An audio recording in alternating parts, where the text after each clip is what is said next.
There you go, bro. Hello,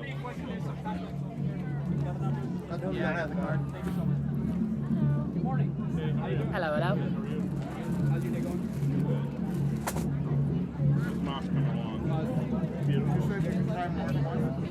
Oh, as many as you want, bro. Yeah. Help yourself. Oh, it started in 1998. And if you have any theological or philosophical questions, I'm your guy.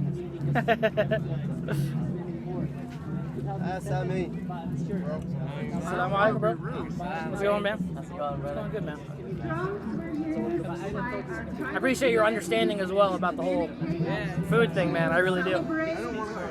No. Any questions? Yeah, that's why I'm here, bro. So, do Muslims hate Jews? So, we do not.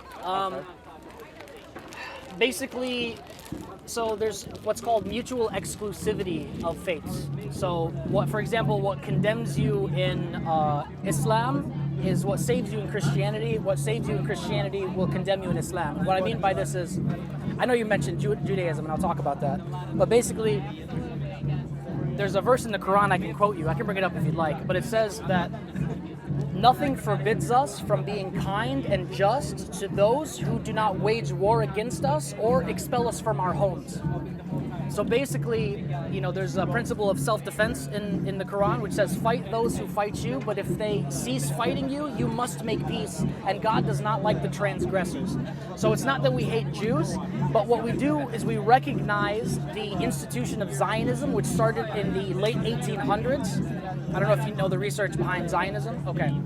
So basically, like the World War I and World War II seems to have been a setup for political. So like most Jews, if you ask them, there's an awesome debate I can refer you to. It's a Jewish guy versus a Muslim guy, and they go deep into the differences and the similarities.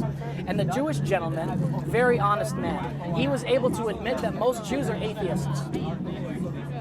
Most Jews are secular, and also, so Muslims don't hate Jews. What we do hate is we hate the people that kill our innocent men, women, and children.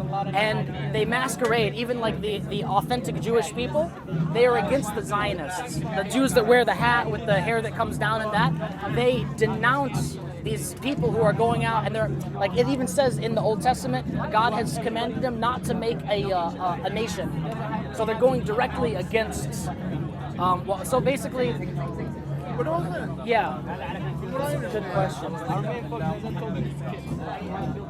Everyone accepts Abraham, but it's between Sarah and Hagar, the Jews and the Muslims. The Jews come from Sarah or Sarah.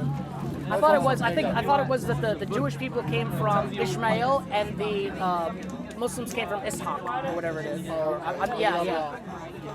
I'm not like super researched, but I have been watching like theological debates and discussions on YouTube. It's a place called Speaker's Corner. It's in London, United Kingdom, and it's like imagine this, but specifically for speaking and debating and things like that. Of course, yeah. I think they'd be okay having you. Yeah, absolutely. Yeah, no. That's Did you know, for example, in Spain, Muslims and Jews lived in harmony for 700, 800 years. Yeah. There's a big history. So in Islam, in chapter 2, verse 256, God says there is no compulsion in the acceptance of religion. So I'm not even, my own mom, she doesn't follow this, right?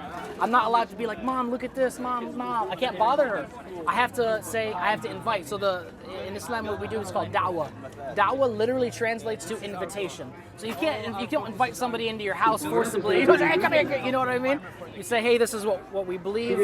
So basically, the fundamental belief behind Islam is that there's none other worthy of worship except for God Almighty, and that the Prophet Muhammad is the final messenger. That's basically it.